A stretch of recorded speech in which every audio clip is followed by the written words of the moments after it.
Selamat pagi Ibu dan teman-teman. Kami dari kelompok 2 akan mempresentasikan mengenai pemeriksaan asumsi analisis varians. Sebelum memasuki materi, uh, saya memperkenalkan anggota dari kelompok 2 kami, yaitu ada Alexandria, ada Maria, ada saya sendiri Yohanes, dan yang terakhir itu ada Yunita. Slide berikutnya.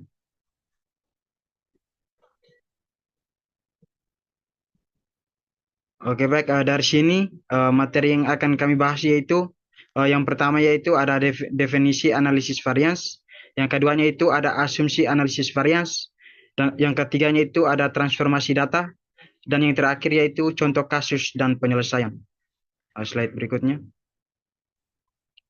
Sekarang masuk pada definisi analisis varians.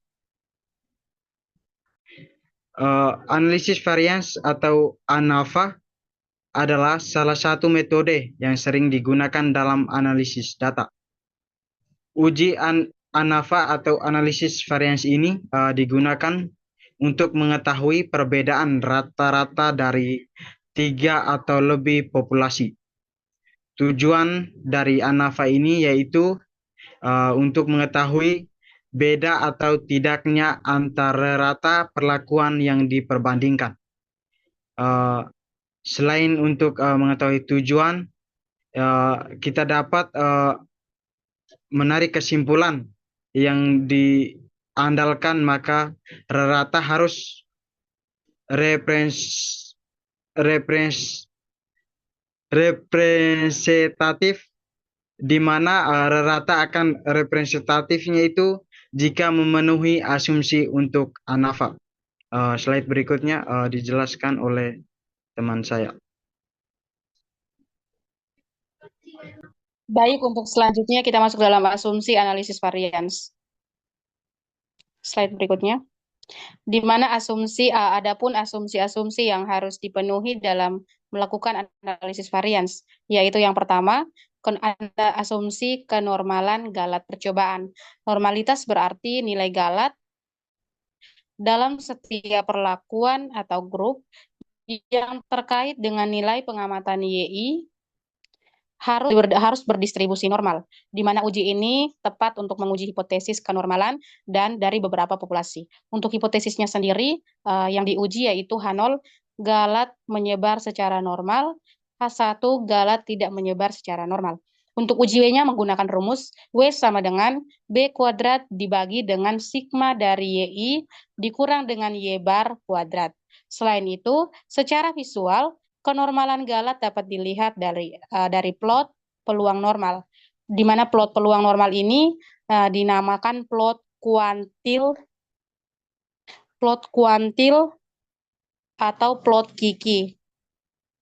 Yang kedua, asumsi kebebasan galat percobaan, di mana galat setiap pengamatan satuan percobaan harus saling bebas, baik dalam perlakuan itu sendiri atau di antara perlakuan yang lain. Untuk melihat keacakan galat percobaan, dibuatlah plot antara nilai dugaan galat percobaan atau epsilon IJ dengan nilai dugaan respon atau YIJ. Untuk selanjutnya ada asumsi kehomogen ragam, di mana asumsi ini mengharuskan bahwa perlakuan yang diaplikasikan untuk setiap unit tidak merubah keragaman hasil, tetapi hanya merubah rataannya saja.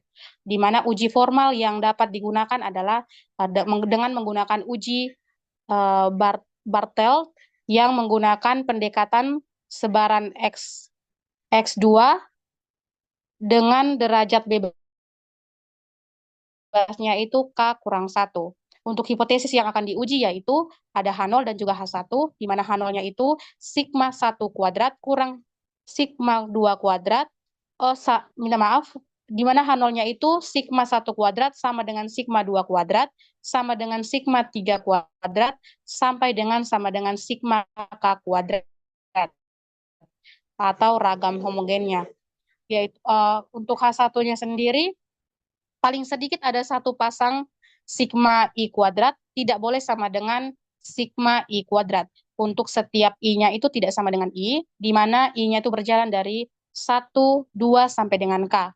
Nah, menurut Lytle dan Hills, pada tahun 1977, nilai X kuadrat atau terkorelasi dihitung dengan, untuk rumusnya teman-teman bisa lihat, dengan kriteria ujinya sendiri, jika X kuadrat lebih kecil dari X kuadrat AB dikali dengan alfa, maka kita terima H0.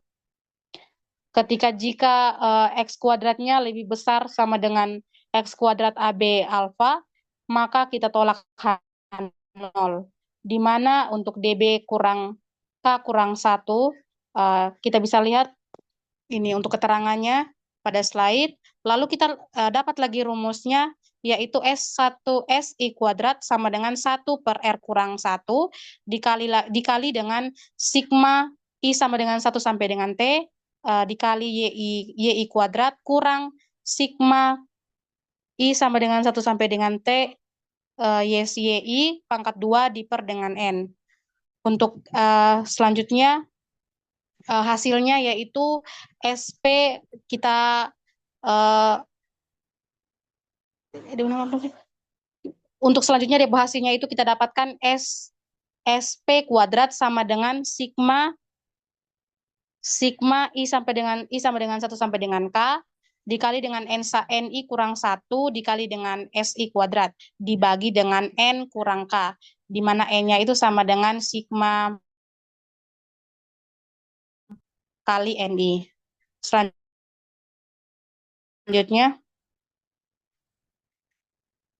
Untuk selanjutnya asumsi keaditifan model, di mana asumsi ini bersifat aditif yang berarti dapat dijumlahkan sesuai dengan model.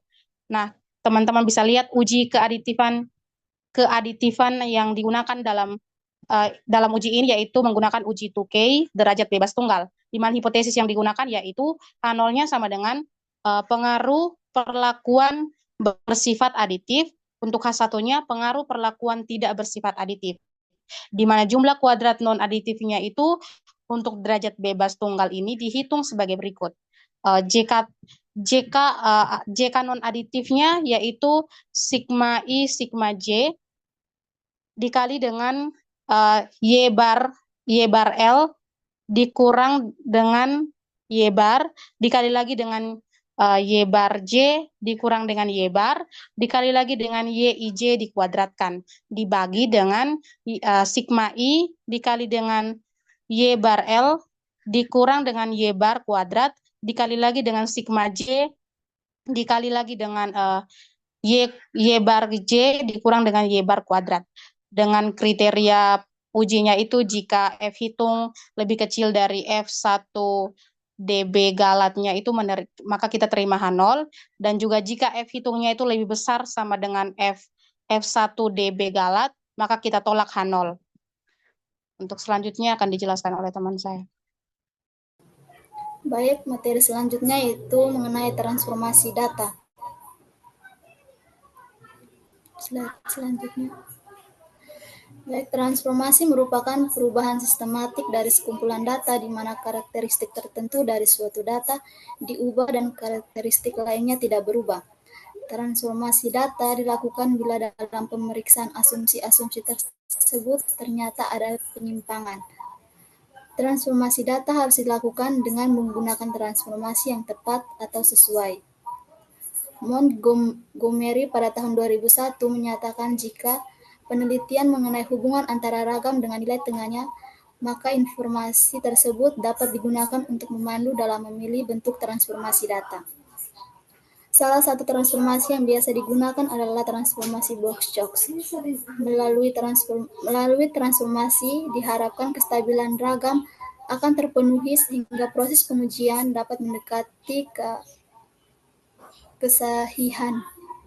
Kegunaan melakukan transformasi adalah diharapkan data menyebar mendekati sebaran normal dan ragam tidak akan dipengaruhi oleh perubahan nilai tengah perlakuan.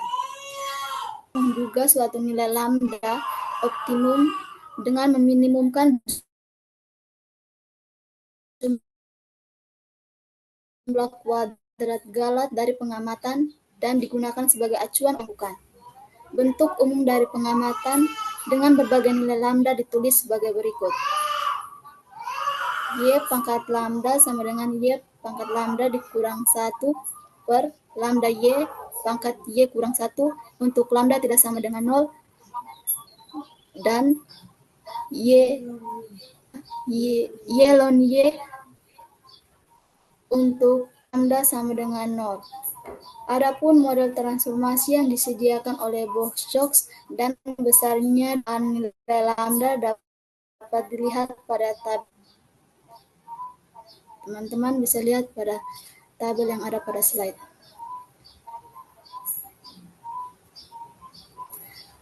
Baik, materi selanjutnya itu kita masuk pada contoh kasus dan penyelesaian.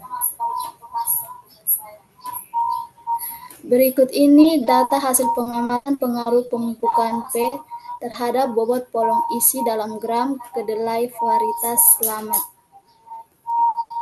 Teman-teman bisa lihat untuk data hasil pengamatannya dari tabel yang telah disajikan di mana terdapat 7 perlakuan yaitu P0, P1, P2, P3, P4, P5, dan P6 dan terdapat 3 kelompok yaitu kelompok 1, kelompok 2, dan kelompok 3.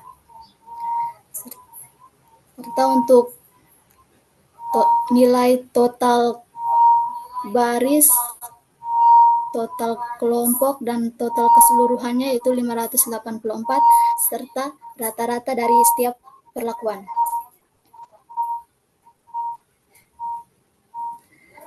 Baik, kita masuk pada penyelesaian. Yang pertama yaitu kebebasan Galat percobaan dengan menghitung nilai dugaan dan nilai sisaan.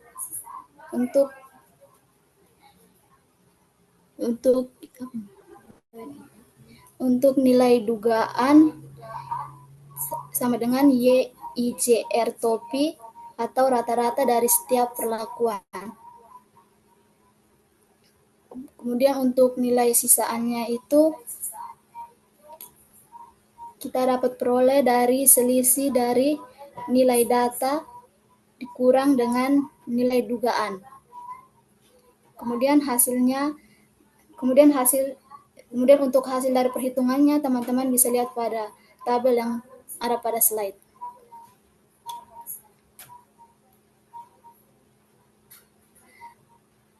Kemudian untuk hasil perhitungan tersebut bisa dibuat dengan menggunakan plot antara nilai sisaan dan nilai dugaan. Teman-teman bisa lihat untuk gambar plot antara nilai hasil sisaan dan nilai dugaan, di mana dari plot yang terbentuk dapat dilihat bahwa titik-titik Galat menyebar secara acak di sekitar 0 atau tidak membentuk pola tertentu.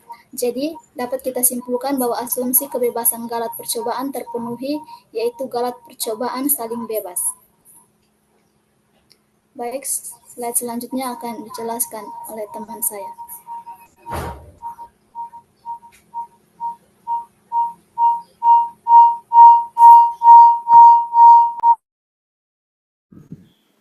Selanjutnya kita melihat asumsi kehomogenan ragam dari contoh kasus yang kita punya.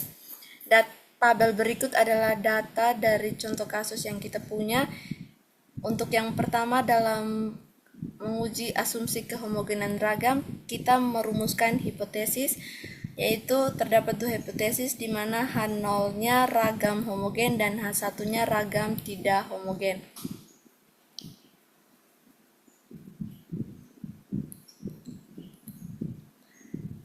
Yang berikut adalah kita menghitung nilai ragam dan log dari nilai ragam dari masing-masing perlakuan. Hasil perhitungan dari nilai ragam dan logaritma dari nilai ragam, teman-teman bisa lihat hasilnya pada tabel, di mana rata-rata dari nilai ragam itu sendiri dari 7 perlakuan terdapat nilai rata-ratanya yaitu 12,857. Setelah kita mendapat nilai rata-rata dari nilai ragam, dan log, kita membuat nilai log dari nilai ragam tersebut. Selanjutnya kita menghitung nilai chi kuadrat hitungnya dengan rumus 2,3026 dikali dengan sigma I 1 sampai K NI kurang 1 dikali dengan log dari total setiap perlakuan dikurang dengan sigma I 1 sama dengan 1 sampai K NI kurang 1 dikali dengan nilai ragam dari masing-masing perlakuan. Terus dibagi dengan 1 ditambah 1/3 kali K kurang 1 dikali dengan sigma I sama dengan 1 sampai K untuk 1/NI kurang 1 dan dikurangi dengan 1 per sigma I sama dengan K untuk NI kurang 1. Kita masukkan nilai dari kasus yang kita punya dan hasil perhitungan nilai ragam. Kita peroleh nilai chi kuadrat hitungnya yaitu 12,76. Selanjutnya, dari hasil perhitungan chi kuadrat kita dapat menarik kesimpulan berdasarkan dengan kriteria pengujiannya, yaitu dengan menggunakan taraf signifikan alfa sama dengan 5%, maka nilai kuadrat hitung tabel itu kita peroleh 12,592. Nah, nilai tabel yang kita peroleh ini itu dia lebih kecil dari nilai perhitungan yang tadi kita hitung, yaitu 12,76. Maka di sini kita terima H0 yang artinya ragam bersifat homogen. Yang berikut kita menguji asumsi keaditifan model. Berikut data dari kasus yang kita peroleh. Kemudian untuk langkah yang pertama dalam asumsi keaditifan model yaitu menghitung nilai simpangan baku, simpangan perlakuan kita namakan DI dan simpangan kelompok yaitu DJ.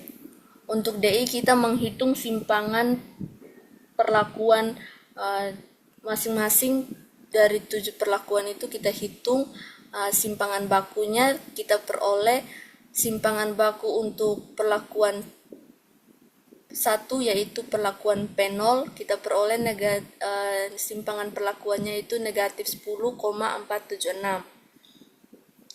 Dan seterusnya dengan rumus yang kita gunakan yaitu untuk menghitung simpangan perlakuan yaitu DI sama dengan rata-rata dari I dikurang dengan rata-rata dari total yang kita punya dalam data.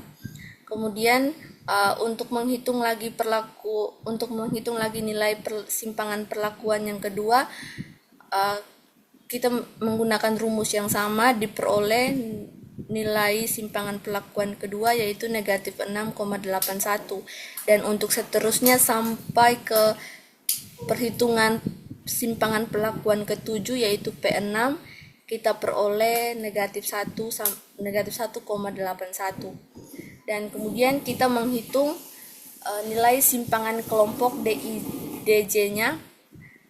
Di sini kelompoknya ada 3, sehingga kita menghitung DJ-nya itu 1 sampai 3 dengan rumus DJ-nya rata-rata dari YJ dikurangi dengan rata-rata total data atau total kolom dan baris. Sehingga di sini kita dapat nilai simpangan kelompok untuk kelompok pertama yaitu negatif 0,095 dan seterusnya sampai nilai simpangan kelompok ketiga yaitu 0,095. Setelah itu kita menghitung nilai Q. Untuk nilai Q ini kita menghitung dengan rumus YIJ dikali dengan simpangan perlakuan dikali dengan simpangan kelompok. Untuk setiap perlakuan dan kelompok kita peroleh total dari nilai Q yaitu negatif 6,578 yang tertera di tabel sebelah kiri. Dan selanjutnya kita menghitung nilai analisis varians pada data. Ini dengan menggunakan model rancangan acak kelompok lengkap. Selanjutnya kita peroleh hasil analisis varians dengan tabel, yaitu terdapat sumber keragamannya, yaitu kelompok, perlakuan, galat, dan total. Untuk derajat bebas dari kelompok diperoleh nilainya 2, perlakuan 6, galat 12, dan totalnya 20. Untuk nilai dari JK dan KT serta F hitung dan F tabel itu kita peroleh dari rancangan acak kelompok lengkap. Selanjutnya kita menghitung jumlah kuadrat non-aditif dan kuadrat tengah non-aditif. Untuk jumlah kuadrat non-aditif kita peroleh nilai 1,827 dan kuadrat tengah non-aditif kita peroleh 1,82. Selanjutnya kita menghitung jumlah kuadrat perlakuan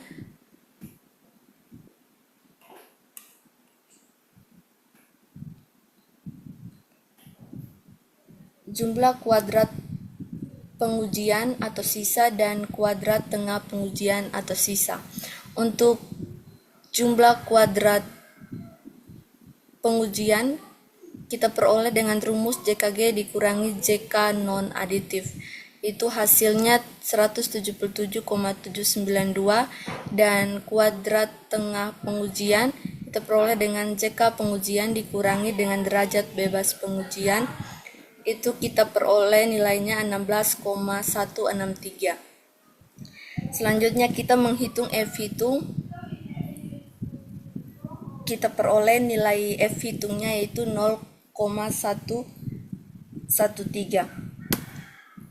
Selanjutnya kita membuat tabel analisis variansi dari hasil perhitungan untuk JK non-aditif, KT non-aditif, dan JK pengujian dan KT pengujian kita gabungkan dengan tabel sebelumnya tadi yang kita telah buat untuk perhitungan analisis variansi dari data, yaitu rancangan acak kelompok lengkap.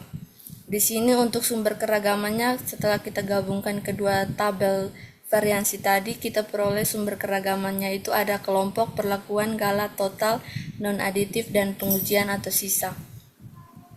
Di sini teman-teman bisa lihat untuk F hitung dan F tabelnya. Di sini yang nilai F hitung lebih besar dari F tabel hanya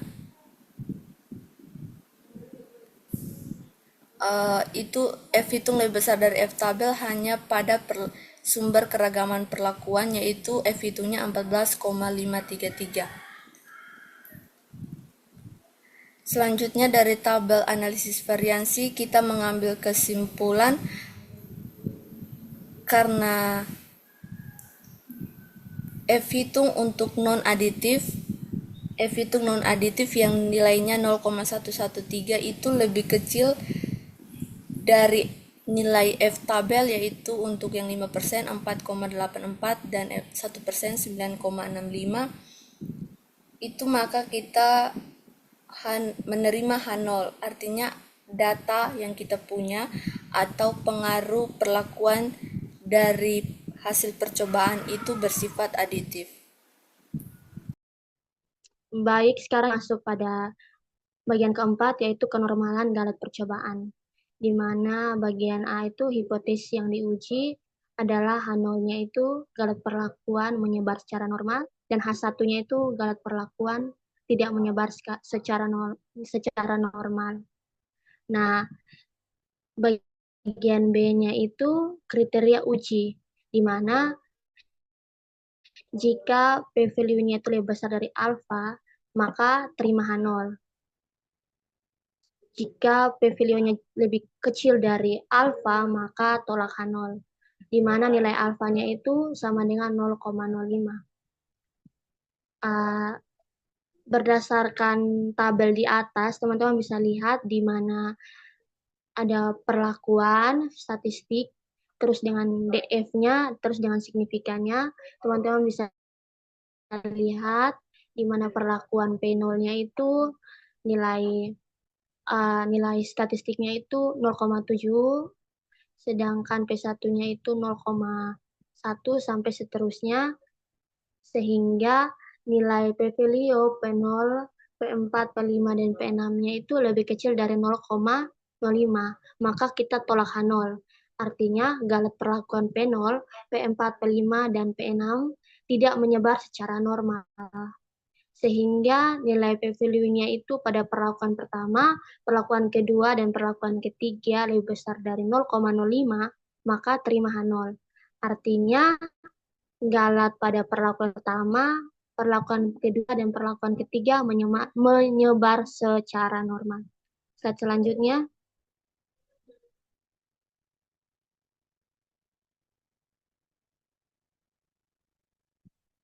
Baik dari penyelesaian di atas, kita dapat menyimpulkan bahwa diperoleh hasil yaitu data hasil pengamatan pengaruh pemupukan P terhadap bobot polong isi gram kedelai varietas Slamet memenuhi kehomogenan galat, di mana bersifat adiktif, dan galat percobaan saling bebas, serta memenuhi kenormalan galat pada beberapa perlakuan, seperti perlakuan pertama, perlakuan kedua, dan perlakuan ketiga. Selanjutnya, untuk bagian selanjutnya saya kembalikan kepada moderator. Oke, baik, terima kasih kepada pemateri. Sekian presentasi dari kami kelompok 2, saya ucapkan terima kasih.